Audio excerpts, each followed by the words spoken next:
Hit TV YouTube channels లో మీ వ్యాపార ప్రకటనలకు మరియు ప్రమోషనల్ ఇంటర్వ్యూస్ కోసం వెంటనే సంప్రదించండి. చేస్తారని చెప్పేసి రాహుల్ గాంధీ మాట్లాడాడు.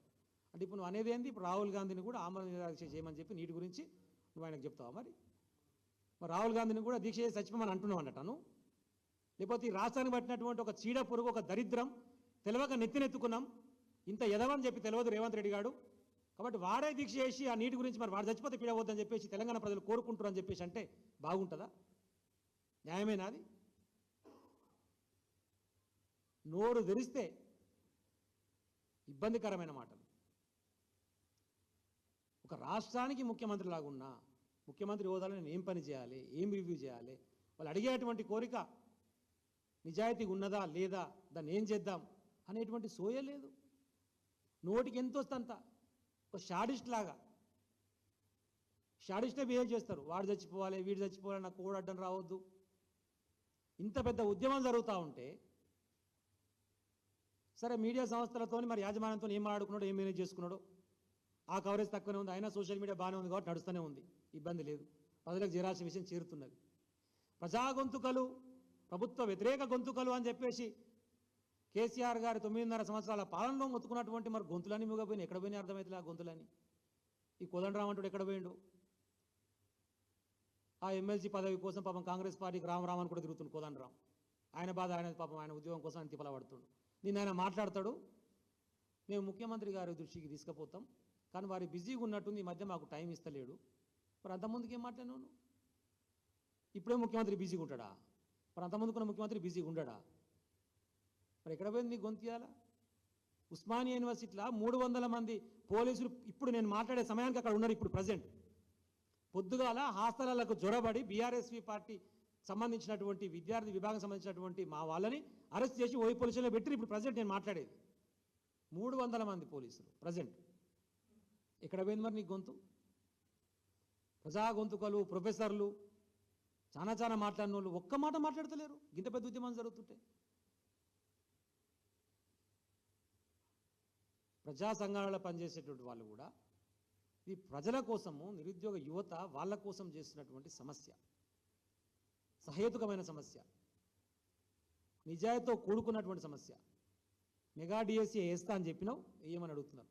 ఎంత సిగ్గుమాలిన చర్యలు ఉంటాయంటే, మేము వచ్చిన 3 నెలలనే 30,000 ఉద్యోగాలు ఇచ్చినాం.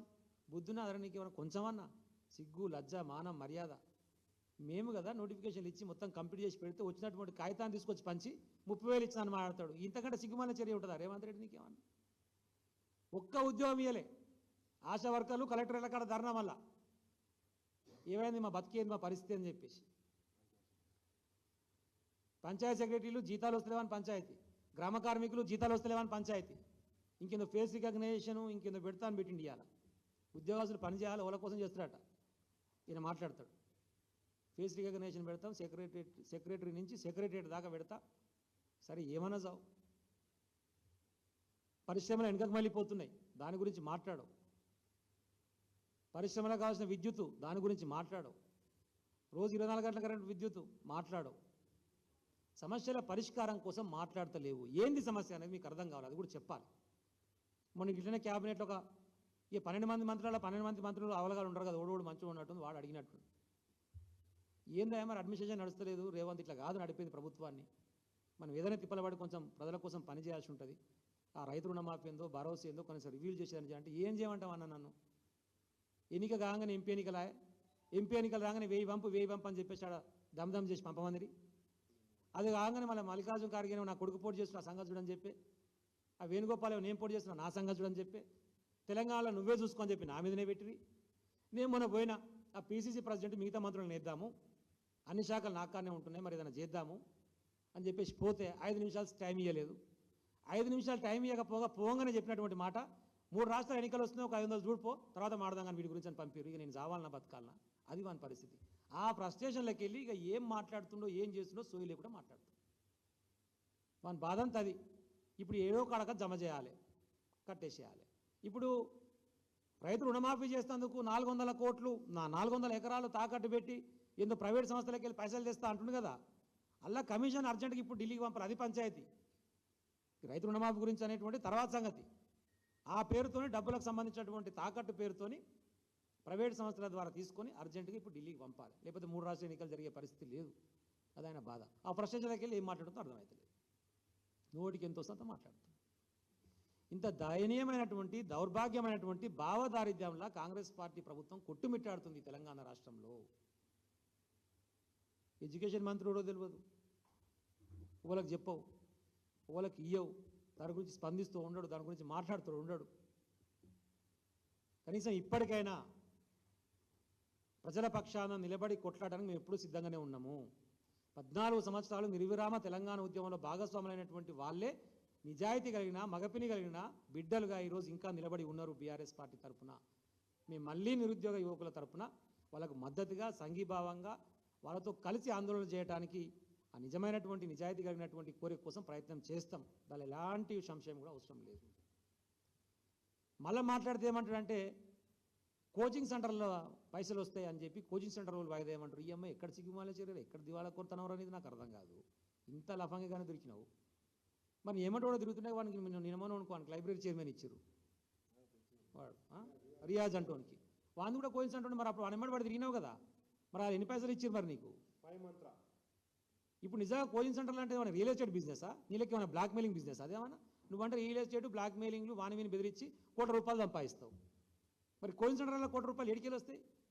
వాస్తవానికి ఎక్స్టెండ్ అయినప్పుడు వాయిదా పడ్డప్పుడు చాలా కోచింగ్ సెంటర్లు డబ్బులు తీసుకోకుండా పాత ఫీజులనే కంటిన్యూ చేసి చెప్పిర్రు. ఆ సంగతి నీకు తెలియదు, ఎందుకంటే వీడు కోచింగ్ వినోడు కానీ చదివే రాదా, మనకు అవసరం కూడా లేకపోయి. కాబట్టి ఇప్పటికైనా ఇలాంటి మాటలు బంద్ చేసుకో. ఎందుకంటే చెప్పేది పచ్చకామెలు వచ్చేవానికి లోకమంతా పచ్చగా కనపడుతుంది అని చెప్పి.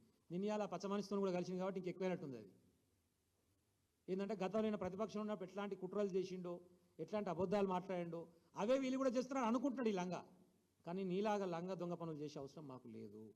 మేము నిజాయితీగా ఉన్నాం, ప్రజల పక్షాన ఉన్నాం, నిరుద్యోగుల పక్షాన ఉన్నాం. నువ్వు ఇస్తాన్న జాబ్ క్యాలెండర్ ఏమైందని మాత్రమే అడుగుతున్నాం.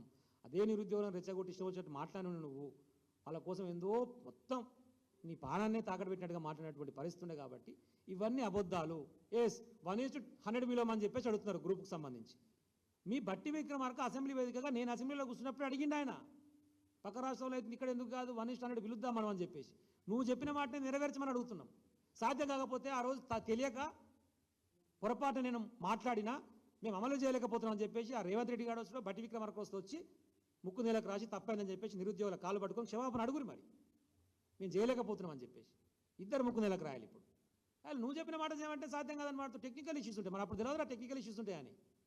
ఉత్తగా ఇష్టం వచ్చినట్టు మాట్లాడాడు. ప్రభుత్వంలోకి రాగానే లెక్కబిందులు అంటే అనుకొని వచ్చినా మేము లెక్కబిందులు లేవు కానీ మాట్లాడతాడు. ఈ ఎంత ఎదవనాలే వినని లెక్కబిందులు ఉంటాయి ప్రభుత్వాల కాడ. అంటే ఏది పడితే అది మాట్లాడవచ్చు. 1:100 పిలవగలుగుతామా పిలవలేమా అని ఆ రోజే మాట్లాడాలి కదా. హిట్ టీవీ యాప్ ని డౌన్లోడ్ చేసుకోండి. ఇందులో short news, live news, entertainment movies అన్ని అవైలబుల్ గా ఉన్నాయి. Please download Hit TV app. Hit TV app. Hit TV యాప్ని ఫ్రీగా డౌన్లోడ్ చేసుకోండి.